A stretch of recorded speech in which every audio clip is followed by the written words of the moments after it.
This episode of the Forward Compatible podcast has been presented by GamersGather.com.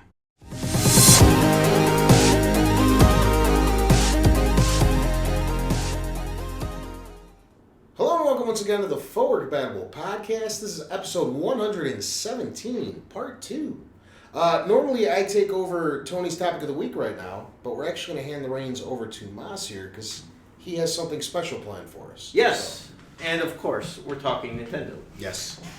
So this week, Nintendo announced their plans for E3 2014. And the first thing, the big, I guess, I don't know, really big news, they're doing the same thing they did last year in the sense that there's no conference. And they're doing a Nintendo Direct, although they're referring to it as the Nintendo Digital Event. All right. So just some initial thoughts. It still kind of just bugs me that they don't have a physical... I mean, I know they're going to be on the show floor and everything, but that they're not doing it there. I mean, we went over it last year. They could rent out a very small theater and do a live direct. And it would be awesome. I really think it would be. So it kind of bugs me that they're doing it via satellite. Yeah. I mean, the actual conferences cost a ton of money, like millions and millions of dollars for something that essentially boils down to just a couple hours. And if in their infinite wisdom they found that these essentially monthly directs, right? They were monthly until this year. Yeah, they started becoming less frequent. But if they're getting the same message out that they felt that they were prior to doing these, and it's much cheaper for them to do, then, you know, I fully see why they're doing it. I just hope this isn't a trend throughout the entire industry where more and more people start pulling out of stuff like E3 because E3 is such a special, weekend or week or whatever it is. I don't know. Well, but E3 has kind of been eclipsed from it was always an industry trade show, and Nintendo doesn't feel the need to interact with the industry in that way anymore. Now that they have the internet and they can just email and send us information, a lot of the fan interaction has gone to things like PAX and Comic-Con and other events that are probably, I don't want to say cheaper, but they don't need to invest as much. Because E3, they'd have to buy like a huge portion of the floor. You know, if you look at like how E3 breaks down, it's like 30% Sony, 30% Microsoft, 20% Nintendo, 10% everybody else, 20% everyone else. Well, they still have a presence on the actual show floor. I don't think that's actually reduced at all. Yeah, they have their same. They had a phenomenal setup. So they're just not doing a press conference? not doing a press conference. Yeah. Yeah. Oh, that's okay. I didn't know that. And see, my theory would be, literally rent out a movie theater. You don't have to dress it up. You can project whatever you need to behind you and have them stand on stage and talk. You don't have to go fancy with all the lights and all the overdone MTV production value. Yeah, but don't you want Joel McHale to talk smack about your project? No, I don't. I'd rather have the people who worked on the game come out and actually tell me about it while I'm looking at it behind them, without all these crazy lights and all this other stupid stuff going on. Keep it simple. I mean, and that's what they're doing. But I still think they should have a presence where people could be there and react. Yeah. Because you don't get that same same feel of emotion that you do when it's via satellite. Yes, we're all individually sitting in our homes watching it like we were last year because we were texting, and we were excited, but you don't get that roar of the crowd or whatever the case may be. Yeah. You don't hear those cameras flashing or hear everybody start typing or cheer like they did for Zelda years ago. Yeah. Things like that. If I may though, often those people are plants in the audience. That's fine. It's all about drawing They emotion. could just throw a laugh track or a clap track on there. It's still way more exciting, like when a game that you were looking forward to that maybe you didn't hear about comes out and really surprises you at E3. It's just way more exciting to be watching on TV and see all the hear that crowd reaction as opposed to reading the article on a random website. Well, but I don't know. I mean, I think that if I was watching Nintendo Direct, if they just threw in a clap track or a cheer track, I don't think I would know the difference as a viewer. I guarantee That's you why they that do it. Yeah. What it is I mean, their past directs, they've been very plain and very basic.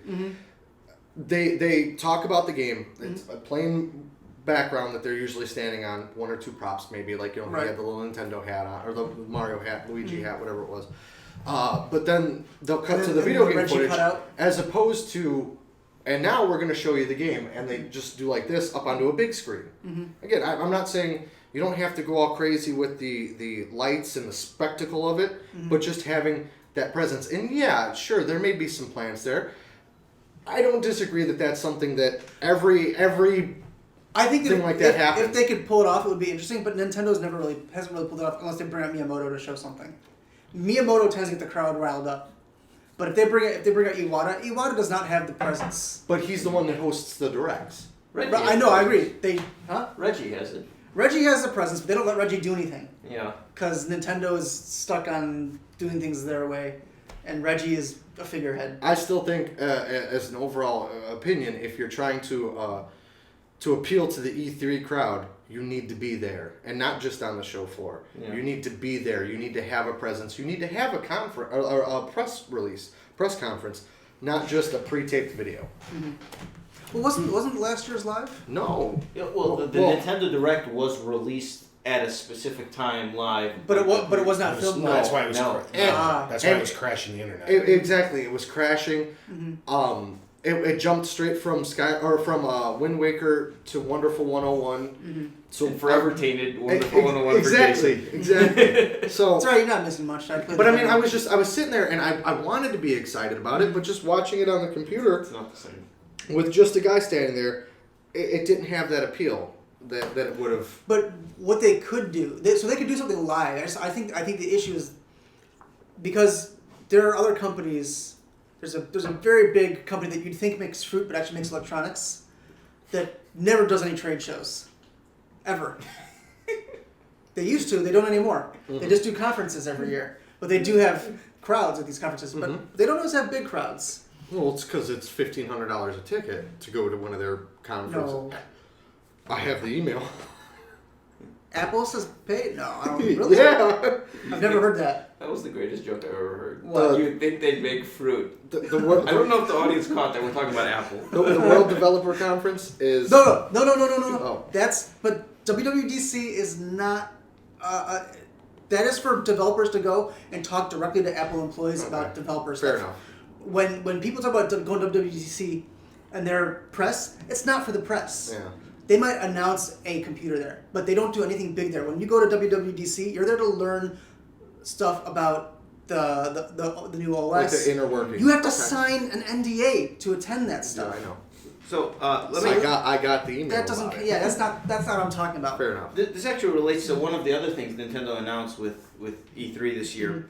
They have this new thing they're calling the Nintendo Treehouse Live event or whatever. Mm-hmm. It's where fans, they're going to be live streaming their game demos from the show floor, from like a private room actually. Mm-hmm. So, and it's being run by Nintendo of America employees. Mm-hmm. I don't know if people are actually going to be playing it, but we, as fans, they're going to be able to watch directly to Nintendo what they're playing on the show floor, directly. That's cool. Did I hear you correctly? You said they're actually calling this the Treehouse? The Nintendo Treehouse is what the Nintendo of America calls their internal. I know. The inner circle. I was just making sure. Yeah, that's what I heard. Because most Nintendo employees don't even see the Treehouse in the actual Treehouse. That's the very higher ups. Yeah, no, they're using the term Treehouse. Yeah. Okay. Nintendo Treehouse. I was at C2E2 a week ago, and they had Twitch there. Mm-hmm. Yeah. Live streaming gameplay footage.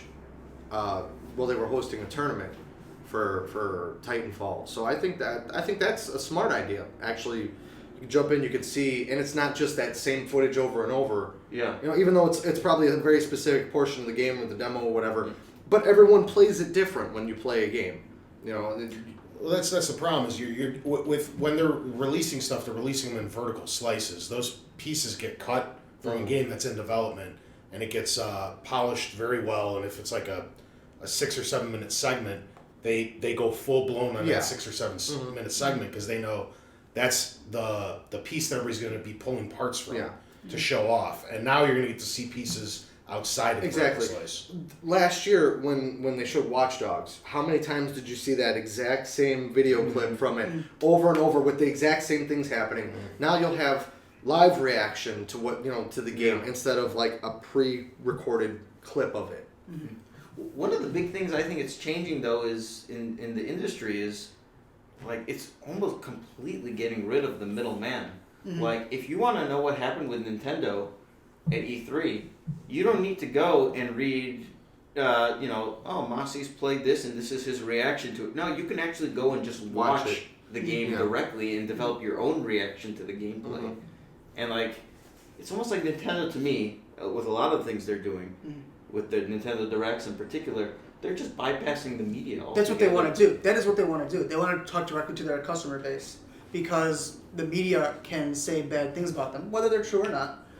But if Nintendo gets to directly project whatever message they want, then it lets them cut out, I don't want to say the possibility of bad press, but it lets them shape the story that they want to be told. You get to control the vision that people actually see. Right. Yeah. That's what Nintendo's trying to do. Is that a good thing or a bad thing? For Well, Nintendo? no, it's what everyone's done since the beginning of time. Every movie trailer, every video game trailer that's ever come out, the developers are the ones that cut out what they want you to see. So, I mean, everybody always does this. Well, like, look at E3 15 years ago now. It was a different animal. Yeah, but no, like, they would present stuff to the press. This was a press But event. there was no... The internet is what changed the game. Streaming did change that. But even then, like, when you go to E3, there's stuff on the show floor, but then there'd be, like, backstage interviews with particular press, like GameSpot or IGN or Destructo, like, get an exclusive interview.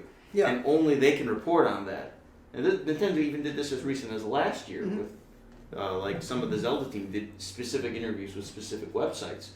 And now, like, it's like that whole games media is irrelevant, I think, to Nintendo, or getting to that point. I don't know. It's kind of I work in that media, so it's like I can see I would see them wanting to leave you in the loop because you're Nintendo focused. Yeah, well, and you are pro Nintendo for the most part. Like you don't really you don't have the same kind of stance that like you don't have like the fans of your site tend not to be as down on Nintendo as other sites. We're critical, but like in a fan way. But I tell people not to get stuff. But you're reasonably critical for the most part. You don't when you have the fanboys, they're always on Nintendo's side for the most part. Whereas if you go to like a site like Polygon or IGN, you're gonna get the people who just hate on Nintendo no matter what. Nintendo could create the greatest game of all time. Not saying they haven't already, but you know what I'm saying. They could come forth with a game that knocks all their games out of the park, and there'll still be some jackass on IGN. Nintendo's the worst. Yeah, look at this garbage, and they want to cut that out too. Yeah. They want to control the message in every way possible. I'm on IGN a lot. They have quite a large Nintendo defense force on there. But the that force has to come out in opposition to someone else. Yeah. Just like if you go to the Sony stuff, there are people who complain about Sony. If you go to the Microsoft stuff, there are people who complain about Microsoft. Everyone has that. It's not just Nintendo, but Nintendo wants to cut those people out too. I'd say Nintendo might have the strongest defense force. Oh sure. Of the fan base. Sure. Well, they might not be they're lower in numbers, I think, than others, but they shout very loudly. Yes. That much is true. The vocal minority. Yes. You know, I always when they first started doing the directs, which was about a little over a year and a half ago. Yeah, I always liked the idea of it, not quite a year, of them to be able to come out and just do these little mini bursts of information. Again, I know that kind of contradicts what I said about E3 because I still think E3 is the big show. You still want to have a presence there. I still like that they're able to get out this information, and we've seen in some regards Sony and Microsoft follow suit with pre-E3 releases. It was over a year ago now that they did the PS4 one. And we're coming up almost to the point where they did the Xbox one. Yeah. But I like them being able to directly speak to the fans and not having to have a third party interpret the words however they choose to get the message out. But see, I think that's what makes E3 so cool, and that's why I'm disappointed that Nintendo's sitting out again. Because you go like 364 days a year without being able to hear directly from Nintendo. Because the problem is when they release stuff, typically in today's settings, they are releasing it to the press, and then the press forms it to us. It's like through one person's mouth, another person's ear and mind, then it comes out through paper, then you have to reinterpret it. And at E3, you get to see these guys come out. You get to see like Miyamoto or Iwata, or from Sony, you got like Andrew House or whatever, or these guys, they come out and you get to see directly from them. That's why I like it so much. Yeah. It's the big spectacle of it all. That's why I'm sad that they're not there as a presence there. Yeah. I don't know. No, I'm in agreement with you. I was just saying I still like the fact that they've done these little directs throughout the year to get information out there. Those are welcome as well. I wish more people would do it. Yeah. Those are fine. Still like E3's, I don't know, it's so big. It's such a big thing. It's like the one time a year where we get together and like, I don't know. It's amazing. It's like one of my favorite weeks all year. Yeah. You know what I mean? It's Christmas for Yeah, for gamers. it is. You get to see like a lot of stuff you already knew about because it got leaked or whatever. But there's a lot of surprises every year. Yeah. And in this day and age, that's hard to pull off. And I don't know. I like E3 an awful lot. I know it's going to sound stupid, but I always have to make a wrestling comparison. It would be like if The Undertaker wasn't at WrestleMania. You grew up watching him, right? You grew up supporting him, then he's not there. It's just not the same. Yeah. It does take away a little bit of the spectacle that is E3 when you have one of the three major companies not represented fully. Yeah. You know, I know they did the walk around the showroom floor, and they still have their videos just like everybody does. But again, for me, it's just that conference, hearing that crowd, seeing the reaction of the people that are making the games when people are cheering for them, or even when Miyamoto couldn't get Skyward Sword to work right. Yeah. It's those little things, the little quirks and stuff. It happens. Cell phone interference. Exactly. There's so many memorable moments. The $599 US. Yeah. And You don't get that reaction. Or when the Vita got announced and they said that they were going with AT&T and everybody was like, oh. What came to mind when we were talking about how Nintendo they get to structure their own video because it's a pre-recorded video now at this point. So you can't take into account fan reaction. Think of Sony's conference last year when they revealed we'll allow you to play used games. When they slapped Microsoft. And then like they couldn't continue talking because they had to wait for the 2-minute long applause. Or I've never seen anything like that. Could you imagine if Sony had done a direct last year and Microsoft came out and did their spiel, Sony would be running to try to edit their video and cut out the camera. As to where they're just like, okay, we're taking it out of the press conference. There, it's done. Because that was the original intention, is that the camera was going to come with the PlayStation 4. But when they saw that they could undercut Microsoft by removing it, they said, all right, done. Yeah. It's cut out, done. And then fan reaction. But Nintendo doesn't do things like that. That's not how Nintendo operates. They're slow, they're methodical, and I don't think that they can they'd be able to pull that thing off anyway. I mean, and there's the one thing that knows, well, maybe someone has said it, but maybe they just don't have anything to announce. Well, that sort of brings me to the next one because they have. We call that a segue. Obviously, Smash Brothers is coming, and they announced. So the other two major things they announced were last year they had a partnership with Best Buy, where I think you were able to play a few. Super Mario Kats. Yeah, Mario, Wind Waker, I think was in Pikmin. I don't even remember which games, but There may have been those as well, yeah. it was like 50 Best Buy or whatever. How many Best Buys Yeah. around the United States? And It was like one in each state. It was one each practically. state. The one Best Buy in Illinois was in Schaumburg. I actually was in the area, so I went there. The line went around the whole store because there was one or two Wii U set up for people to play, and that was it. I walked around the whole store, saw how long the line was, and walked right out. I was like, I'm not going to wait in line for 6 hours for 5 minutes of Super Mario. Did It's you not even worth like it. stay to hang out or talk with Yeah, people? it's the environment. It's almost like a GameStop midnight release at that point. I suppose. You could but- just as easily have waited till 10 a.m. the next morning, but you want to go there for the experience. Right, yeah. Well, Nintendo announced that they're doing that again this year to an extent with just Super Smash Brothers. So you'll be able to play Super Smash Bros. At Best Buy, I think like almost right away, like as in at E3 or right after E3. So it's another one of those direct to the fans in a sense. And I think that's cool. I just think that they need to plan this one better than the last one. They need to be in more places. There's no More reason. They have, kiosks. everywhere they have one of those Nintendo download zones or whatever that they were doing for a while. That's what they should do. Everybody who walks past a GameStop with a 3DS should get a download of the demo that deletes itself after 24 hours because they have those time demos. That's what they should be doing.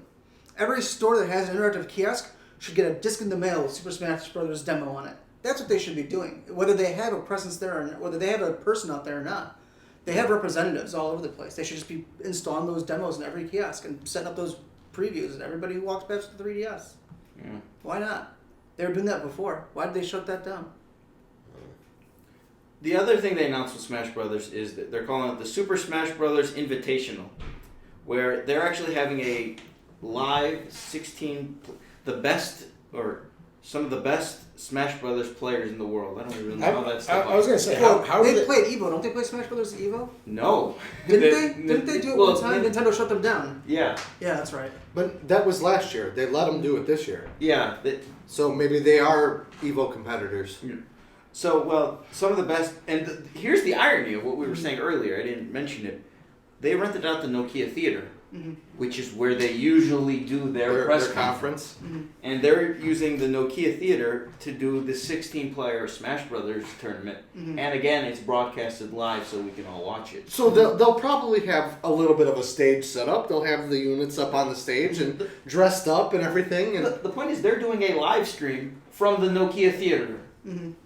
What? So it's basically their press conference then. Yeah. they couldn't come out for like an hour before they start the tournament and just talk to people? Yeah, just... I honestly just wonder if they have anything to add. I mean, they've been doing the Nintendo Directs all through the year. What can they Realistically, just by coming out and talking about Hyrule Warriors, there's one game right there that, I mean, obviously they have to have some stuff that's in the works. Yeah. Yeah, but there's... Sorry, go ahead. No, we've been talking about this quite often here and there. I don't remember exactly where. Me and Moss have talked about this at great lengths. That when they initially saw the Wii U come out, it wasn't performing exactly up to their expectations. That we kind of felt like they, I don't know if panic's the right word, but they kind of dumped a lot of information on the general public all at once to get people hyped to try to reverse the trends of sales that the Wii U's experiencing at that point. And they may have announced too much, where they're running out of their arsenal now. And of course there's more games coming and there's more in the pipeline and we're going to hear about more and more and more, but I don't know how much they can show beyond the 2 or 3 games we know about, and maybe surprise us with another 2 or 3. Well, they actually haven't had that many Nintendo Directs this year. There was that's one, true. I think, in February. Then there was a Smash Direct, and then recently a Mario Kart Direct. But those are game specific. Right. So a lot of what they showed a year and 3 months ago, they showed Mario Kart and they showed Donkey Kong and most of those have actually released now. So when you look at their upcoming library right now, let's throw Smash Brothers to the side for a second. you got Mario Kart. That's coming out before Very soon E3. too. Though. Oh yeah, okay. So we got Hyrule Warriors. on the Wii U, we have Bayonetta 2, Hyrule Warriors that are the games that are announced. Now, Zelda Wii U will be there. They've said this last September. So that will be their Wii U presence. And I think that's it from Wii U. They'll show Smash Brothers and they'll show Zelda Wii U, and they don't really need to show anything else for that. Maybe a couple indie titles.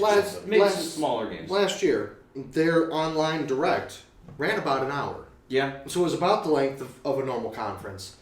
If you combine the 4 or 5 games that you mentioned, plus whatever we're not sure about, even if they're smaller games, plus the handheld stuff, and lead that right into the tournament, they could pull off a 45-minute conference. They have the area. They've got the infrastructure set up to stream it already.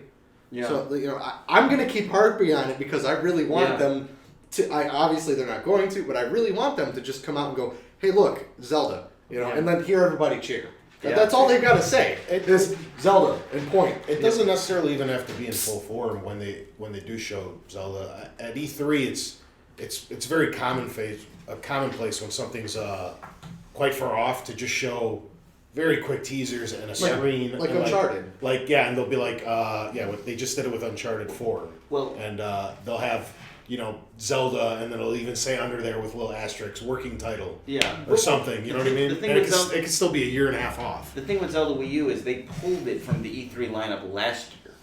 They said they had it ready to show something, maybe just concept art or some tech small, demo or something small, but they pulled it. So that was a year ago. So now you're thinking they have more to show. And they haven't said anything since then. It could be an ace in the hole where it releases this year. I actually think that's a possibility. Surprise everyone. I'd be so mad if that's I'd be so happy. because I sold all my Nintendo stuff. Yes! Well, Ijanuma, the head of the Zelda team now, he had said after Smash came out that we can't have 5-year life cycles between console releases, and he said he wanted to get the next game out in 3 years.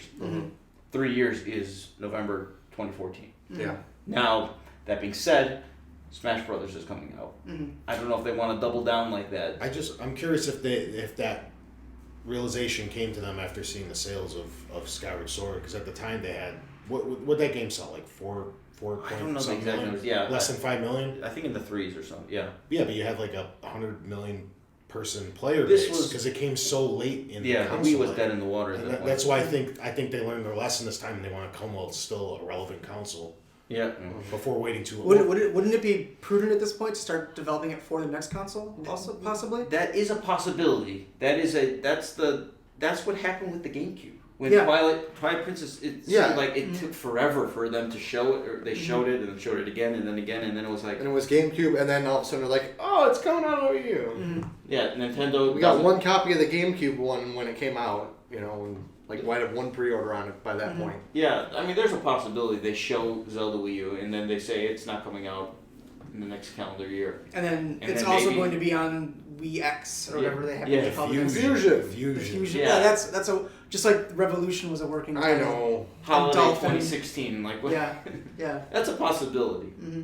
But getting to what Jason was touching on a little bit with on the handheld side. Mm-hmm. Now, Smash Brothers is coming out on the 3DS Q3, I think they said, or probably August. I think. Well, it said summer. Yeah, Mm-hmm. so that usually Yeah. means August, Mhm. maybe September. But they have nothing announced on the 3DS. Like nothing.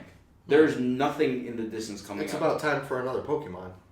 Well, that just came. What do you?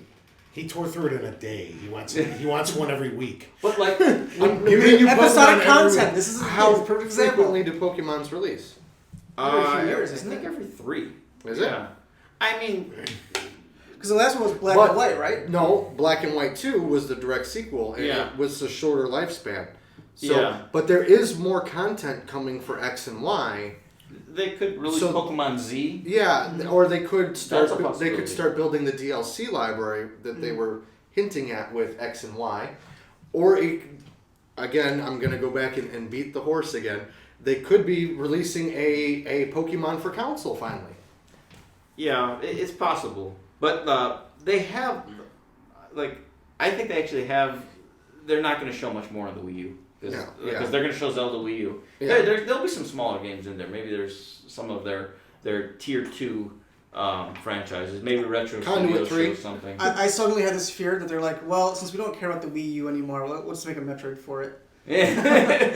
No, Yeah, Nintendo! well, Retro Studios, who they just released Donkey Kong Tropical Mhm. Freeze, but like a year and a half ago, there was talks about how they might have 2 studios working simultaneously, like Mhm. 2 different projects. So Yeah. they could Then there was the theoretically. whole thing where at the VGX, Yeah. he was bugging Reggie about Metroid. Yeah, He's like, we're not saying anything. yeah. So I mean, they could be. And then It might be like a spring next year. there you is know, the something. overhyped, often rumored Majora's Mask for 3DS. 3DS. If you ask me, that's the one that's coming this year, with the Wii U title coming next year. Yeah, I think that's their plan. that could very well Yeah. be the case. But I think even then they might need more for the 3DS. I think there is. They're really, it's surprising because the 3DS is selling well enough. And It's- they started really slow. I'm talking like 2 years ago when it first right, came no, I out. remember, I was an ambassador. I remember there was like nothing for the first year. But then once that first holiday came, and they hit that first holiday with Mario Kart and Mario 3D Land. So two of I think the 2 highest selling games on the console released right then. And then the next year, then it just started. The game after game after game came. Like they had new Super Mario Brothers came out. Then they had the like Fire Emblem and Kid Icarus and like Luigi's Mansion and Donkey like. And then the Link Between Worlds. And then last year they hit us with Pokemon X and Y and Link Between Yeah. Worlds. They're arguably their 2 biggest fan favorite. I think we're supposed to be getting a new Phoenix Wright soon. There is there is Professor Layton versus like a crossover with the Ace Attorney. Yeah. That is coming, but that's like their 3rd tier of games Yeah. at that point. Those still do pretty well. I'm really excited about Mario Golf. It's like a couple days away. Nobody's talking about that. I'm like, that's day one. So I guess the last thing I'd like to leave, any predictions of what you think they might announce other than what we. Other than Majora's Mask for 3DS. That's. Nintendo's going third party. No, I'm kidding. The thing about Majora's Mask, though, Tony and I were talking about it. Like now, like Ocarina of Time 3D worked like 3 years ago because there was no Wii U. There was no like. If they're gonna remake a Nintendo 64 era game, you'd think they'd at least make it to an HD level. That's what I would want, but realistically, I'll take it however I can get it at this point. It's kind of weird, like I they mean, missed their window of opportunity. look at how many small... times they've re-released Ocarina. Yeah. Well, Majora's only been re-released. Has it been released? Was it on the? It's on Virtual Console, right? Isn't it ported, not re-released, not remade. Right. Yeah. But that's what I'm saying. So it's got one after the initial. Because Ocarina's only been It was on the collector's edition of the ported. GameCube. Yeah. Well, yeah, Ocarina was the collector's edition of Zelda. They put it right, on but that's a port. Well, right? they released the Master Quest on the GameCube, which was a little different. Yeah. And then they remade it on the. But Master Quest was originally supposed to be a 64 DD title, wasn't it? Yeah. Right. So that's kind of them just. It's still the first time that we got it. Yeah, the I second suppose. quest of the game. Yeah, it is. Yeah. I would call that a I mean it's. But that's almost DLC. Yeah, that's a good way to say it. Mm-hmm. And then that's basically what Ocarina of Time 3D was as well. I really. Well, but I would say that it was a remake in that they had to redo a lot of the graphics. Yeah. They probably had to write a lot of new code because that wasn't running under emulation. Whereas the GameCube version could have been emulating it, maybe. I don't know if they recoded it or not. It's hard to say. Yeah. Usually, you don't emulate one generation behind. It's usually a few generations behind. It got upscaled. On the GameCube one, was it? Yeah. Well, because the 64 ran at I think 240. Yeah. And the The GameCube was 480. Yeah. But It looks a lot better, But is it just upscaled or is it upresed? Like, was it sharper or was it just blocky? It's sharper. Is it sharper? Yeah. I don't recall. It's been so long. It's significantly more blurry when you blow. I'd like to see, as far as like a prediction is out of left field, I'd like to see Pikmin come to the handhelds. Yeah, I think it seems like the perfect place for it. That franchise would work great on it. Just like I'd like to see Pokemon finally make a solid story-based game for the home console. Yeah. I don't think a Pokemon on the console would do good, but I like your Pikmin idea, and the thing with the 3DS, they've released almost every one of their major franchises on the handheld at this point. And I think Pokemon could work if you could incorporate the bank into Wii U, which I mean that's what they're all about now, is trying to make everything work together. Yeah. So if I could take my Pokemon from X and port it up to home console Z, whatever you want to call it, and transfer the Pokemon via bank back and forth, I think there's an opportunity for that, especially with the tablet. As for me, I think they're going to take a look back at the Virtual Boy. No. Virtual Boy, Virtual Console. That's Played at Best Buy. That's what the 3DS was. Yeah.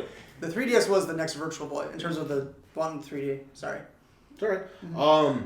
I think they're going to take a look at the proportional success they had. I mean, when you consider the smaller attach rate of Wind Waker HD, and I think that's going to push them in a different direction now because these remakes don't take nearly as much time and money to make, and they have such an extensive back catalog. I wouldn't be surprised if we get 2 or 3 more titles, maybe from the GameCube era, something like Mario Sunshine with a fixed camera control because that game needs it. And maybe something out like another 1 or 2 of those because they're quick turnarounds. They went really in depth with Wind Waker, but you don't have to. You can just upscale them similar to what Sony does in some of their collections or whatever, and they come out decent looking, and you get a chance to go revisit some older titles, and they're quick profit makers. They really are. Yeah. They don't take much to do. I mean, the code's already there. You make it look a little prettier, reprint it, repackage it, and send it out. And they might get 2 or 3 of those out there, and I still think. I know we talked about it at great lengths, but I think Majora's Mask is the big announcement. Building off of what he said, even if they go back and they do something, like I played NES Remix, and some of the remix levels, they just go back and they kind of dress them up in HD. Even like Donkey Kong and Super Mario Brothers, even if they did something like that and sold it for $10, people would jump on that. And I understand, it's just a direct port of the old game, but just like he said, going back and doing like an HD remake of it would add a lot of value to it. I'd also like to see them jump into the like SNES and do SNES remakes because I'm really having a lot of fun It's with clear. it. It's clearly coming. Yeah. They're gonna. This is going to take off as a franchise. And it needs to be on the handhelds too because that game is perfect for it. It's little 5-10 second little mini games. It's basically WarioWare done right. The original WarioWare had an NES level in it. I know. It's basically what I'm I'm just, doing but now. like it's just the presentation is so much better than Well, anything yeah. Wario's ever done. Well, right. Well, WarioWare is Yeah. one guy in a closet. Yeah. I mean, it's. But I'd like to see them jump into that series further and really run with that, especially being it like digital only. Mm-hmm. You want to take us out? Oh, sure. This has been episode 117, part 2. Thanks for tuning in, guys. Catch us next week, same time, same place.